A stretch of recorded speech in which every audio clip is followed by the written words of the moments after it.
சிறகடிக்க ஆசை சீரியல் இன்னைக்கான எபிசோடில் விஜயா வந்து வருவாங்க. டேய், உங்கள் அப்பா கூட நான் முதல் செங்கல் எடுத்து கொடுத்தாண்டா வீடே கட்டினாரு, ஆனால் நீ இப்படி பண்ணுற நான் இல்லாமல் அப்படின்னு சொன்ன உடனே உங்களுக்காக தாம்மா வெயிட்டிங், என்ன அப்பா இல்லை அதான் கொஞ்சம் வருத்தமாக இருக்குது அப்படின்னு சொல்லிட்டு அண்ணாமலைக்கு கால் பண்ணுவாங்க. வீடியோ காலில் பண்ணிவிட்டு நீங்கள் இல்லாததான்ப்பா வருத்தமாக இருக்குது, முதல் செங்கல் எடுத்து வைக்க போகிறோம் அப்படின்னு சொல்லிட்டு விஜயாவுமே அதை தான் சொல்லுவாங்க.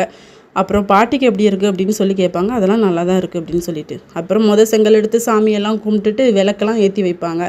இன்னொரு பக்கம் ரேகா வந்து அவங்க அப்பா கிட்ட நான் கிளம்புறேன்ப்பா அப்படின்னு சொல்லிட்டு இருப்பாங்க. அப்போ கரெக்டாக சத்யாவும் வந்துடுவாங்க.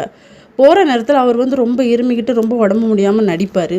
உடனே நம்ம ரேகா வந்து எங்கள் அப்பாவுக்கு சரியாக தொட்டோம், எங்கள் அப்பா கூடவே நான் இருக்கேன் அப்படிங்கிற மாதிரி சத்யா கிட்டே கேட்குறாங்க. சத்யாவும் இருந்துக்கோ அப்படின்னு சொல்லிட்டு அவங்க வீட்டில் சொல்லிவிட்டு திங்ஸை எடுத்துகிட்டு வரோம் அப்படின்னு சொல்லி ரேகாவும் சத்யாவும் கிளம்புறாங்க.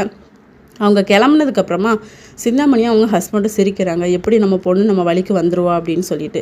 அடுத்த சீனில் சத்யா வந்து அவங்க வீட்டுக்கு வந்து அவங்க அம்மா கிட்ட சொல்கிறாங்க, மாமாவுக்கு கொஞ்சம் உடம்பு சரியில்லாமல் தான் இருக்குது, அவரை நான் ரொம்ப கம்பீரமாக தான் பார்த்தேன், ஆனால் இப்போ இப்படி இருக்கார், கஷ்டமாக இருக்குது, அதனால ரேகா வந்து அவங்க கூட இருக்கட்டும் அப்படின்னு சொல்லிட்டு.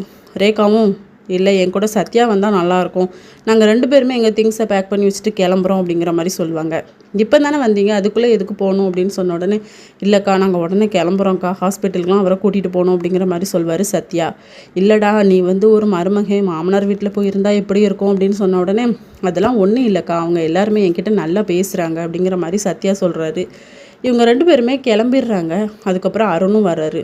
நம்ம சீதா கிட்ட கொஞ்சம் தனியாக பேசணும் அப்படின்னு சொன்ன உடனே சத்யாவோட அம்மா வந்து வெளியே போயிடுறாங்க. இங்கே பாரு சீதா, உன்னை அடிச்சுட்டு நான் ஒன்றும் நிம்மதியாக இல்லை, உன்னை அடிக்கக்கூடாதுன்னு நினச்சி தான் நான் ஒவ்வொரு நேரமும் நினைக்கிறேன், எனக்கு என்ன செய்கிறேன்னே தெரியலை, என்னை மன்னிச்சிரு அப்படின்னு சொல்லிட்டு சாரியும் கேட்குறாரு. இதோட இன்னைக்கான எபிசோட் முடியுது.